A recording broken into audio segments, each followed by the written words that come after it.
Agree.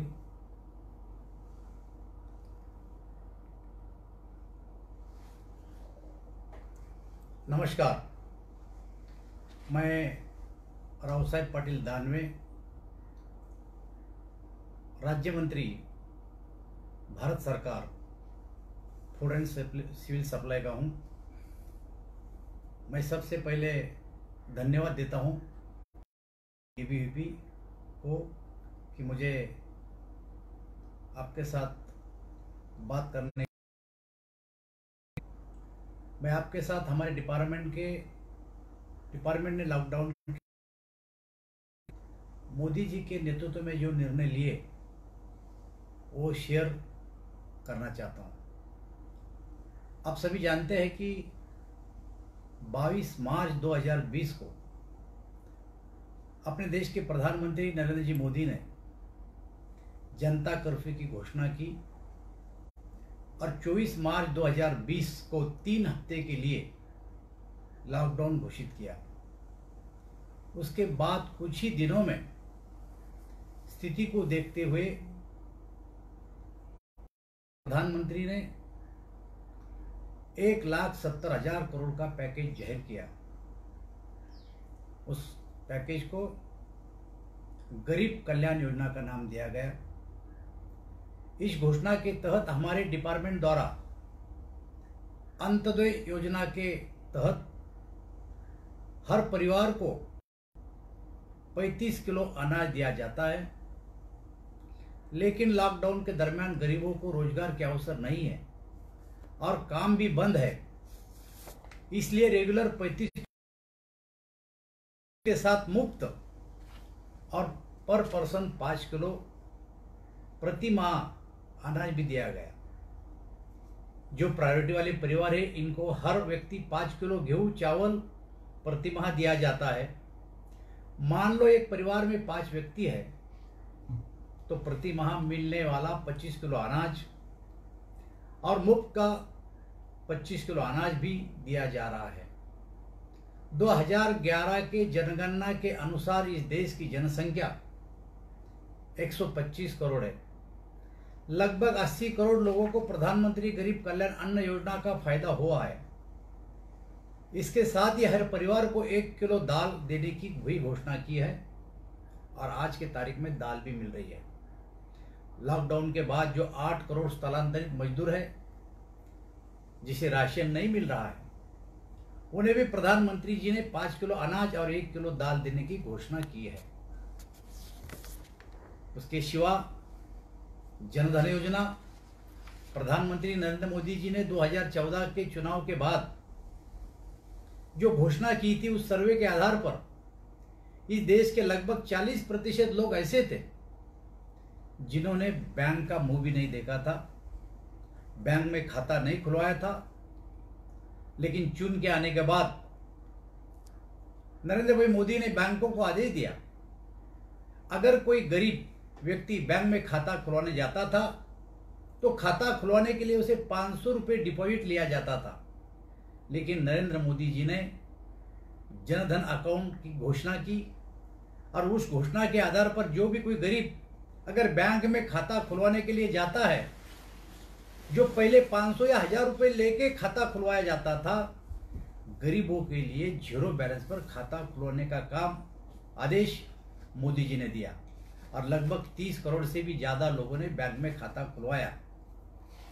उसे कहते Jan Dhan account. ये सब गरीब लोग थे, रोजी करने पर ही उन्हें रोटी मिल सकती थी।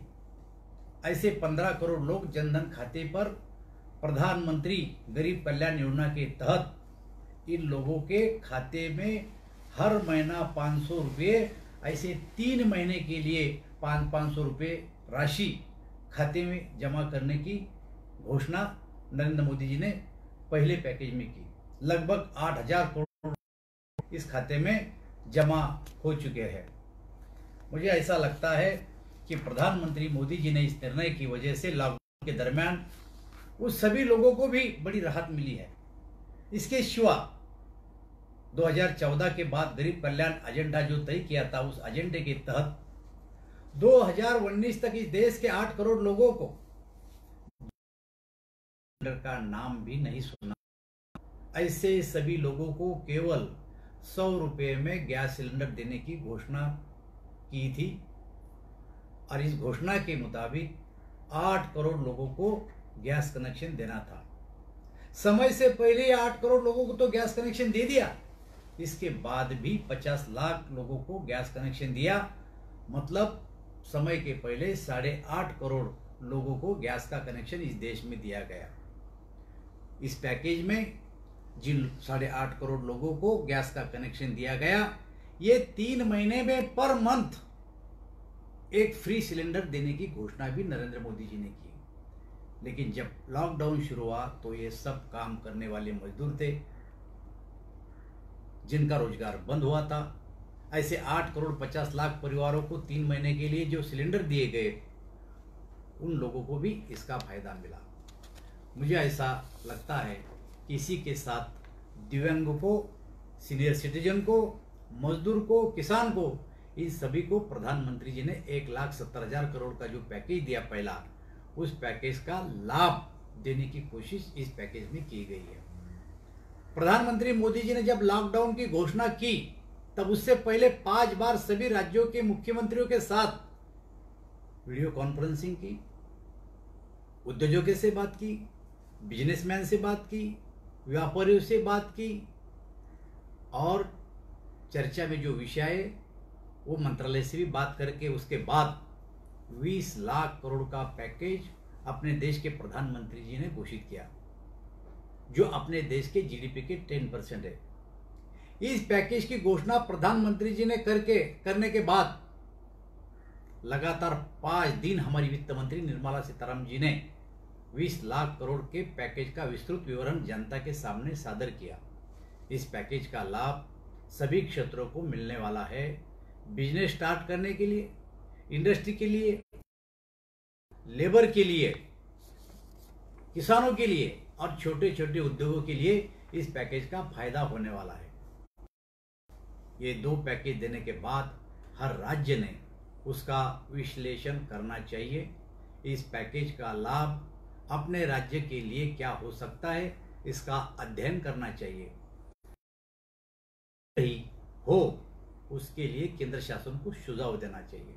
लेकिन दुर्भाग्य की बात यह है कि वित्त मंत्री निर्मला सीतारमण द्वारा 20 लाख करोड़ का पैकेज घोषित होते ही तुरंत बाद विपक्ष के नेताओं ने न्यूज चैनल पर जाकर विरोध करना, ये राजनीति नहीं करनी चाहिए। मुझे ऐसा लगता है कि ये राजनीति बंद करना चाहिए। लेकिन ठीक है, आज की स्थिति में हर भारतवासी के जुबान पर मोदी जी का नाम है। देश में ही नहीं बल्कि विदेशों में भी नरेंद्र मोदी जी के नाम की चर्चा है। जब प्रधानमंत्री जी ने 22 मार्च को जनता कर्फ्यू की घोषणा की तो जनता कर्फ्यू को सफल करने में हर भारतवासियों ने अपना अपना योगदान दिया और दुनिया को बता दिया कि जब हमारे देश में कोई संकट आता है तो उस संकट का मुकाबला हम सब एक होकर करते हैं। मोदी जी के नेतृत्व में भारत सरकार ने एक नेशन एक रेशन कार्ड योजना की घोषणा की है। इस योजना का फायदा जो मजदूर अपने घर छोड़ के कई और काम करने जाता, ऐसे लगभग 8 करोड़ मजदूरों को इस योजना का फायदा होने वाला है। जून 2019 में एक one nation one ration card के कार्यक्रम की घोषणा हुई थी। 1 जुलाई 2019 से ये योजना लागू करना तय हुआ। जनवरी 2020 से महाराष्ट्र के साथ 12 राज्यों में इस योजना की शुरुआत हुई। आज तक 19 राज्यों सरकारों ने इस योजना में भाग लिया।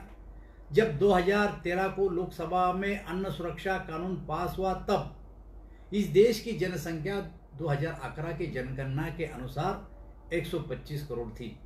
जब 2013 का अन्न सुरक्षा कानून आया तो इस देश में लगभग 80 करोड़ लोगों को 2 किलो गेहूं और 3 किलो चावल और 1 किलो मोटा अनाज देने का निर्णय हुआ।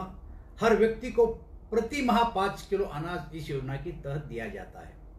लेकिन इस योजना का लाभ सभी को मिलने में जो दिक्कतें थी, उसके कारण हमने कुछ लाभार्थियों को थोड़े समय के लिए, ये दीर्घ समय के लिए स्थलांतरित हो जाते थे।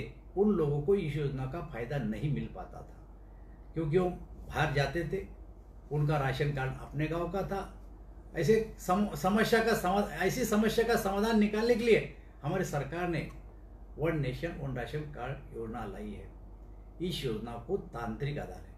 लाभार्थी का आधार कार्ड नंबर राशन कार्ड को जोड़ दिया गया है और ये जानकारी केंद्रीय डेटाबेस से जोड़ दी गई है। उसका एक ही सर्वर बनाया गया है। इसके कारण एक ही नाम से अनेक राशन कार्ड नहीं निकाल सकते या एक ही पत्ते पर अनेक राशन कार्ड निकालना अभी संभव ही नहीं हो पाएगा। आज के तारीख में 85% राशन कार्ड को आधार कार्ड से लिंक किया गया है।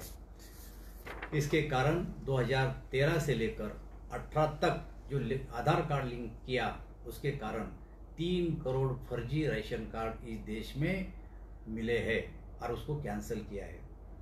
आज देश में 5,40,000 स्वस्थ धान्य दुकान है। देश में कुल मिलाकर 30 कार्ड राशन कार्ड है और वो पॉश मशीन भी बिठाए हैं। कुछ राज्य है ऐसे जो उत्तर प्रदेश, बिहार है, पश्चिम बंगाल है, आसाम है, पूर्वोत्तर राज्य में जहाँ पर कई नेटवर्क का प्रॉब्लम है वहाँ पर नहीं है।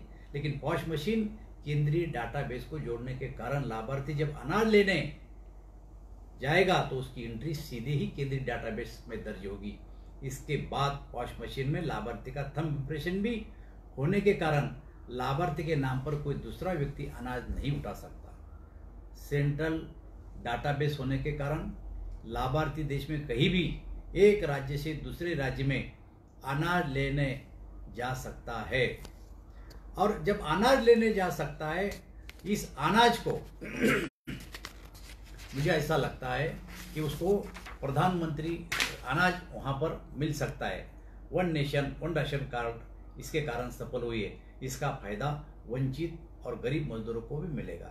ये भारत सरकार की महत्वाकांक्षी योजना है।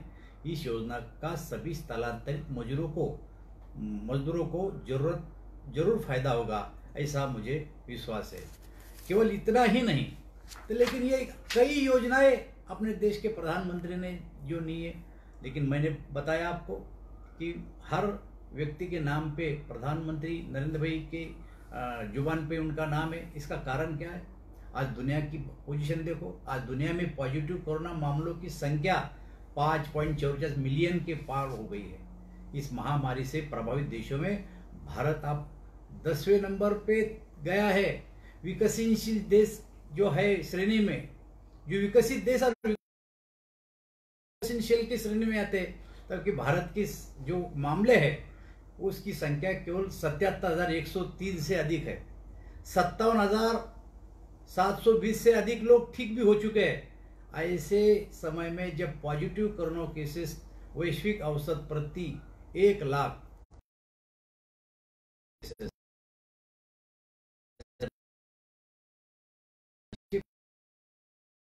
भारत में प्रति 1 लाख आबादी में कोरोना पॉजिटिव केसेस की औसत संख्या कितनी है?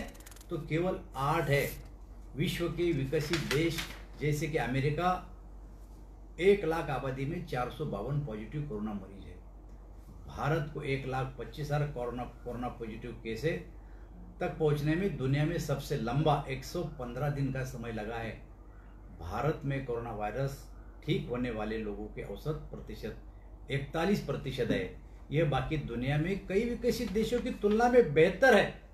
यह मोदी सरकार द्वारा उठाए गए प्रभावी कदमों का परिणाम है, जिसके कारण हम वर्तमान वैश्विक स्थिति की तुलना में बहुत ही अच्छी स्थिति में, चाहे प्रधानमंत्री गरीब कल्याण योजना हो, गरीबों की सहायता हो, या फिर आत्मनिर्भर भारत अभियान के तहत भारत की अर्थव्यवस्था को मजबूत से आगे बढ़ाने का प्रयास हो। भारत सरकार मोदी जी के कुशल नेतृत्व में देश को इस कठिन समय में भी दुनिया की तुलना में एक अग्रसर पद पर ले जाने का हर संभव प्रयास कर रहा है।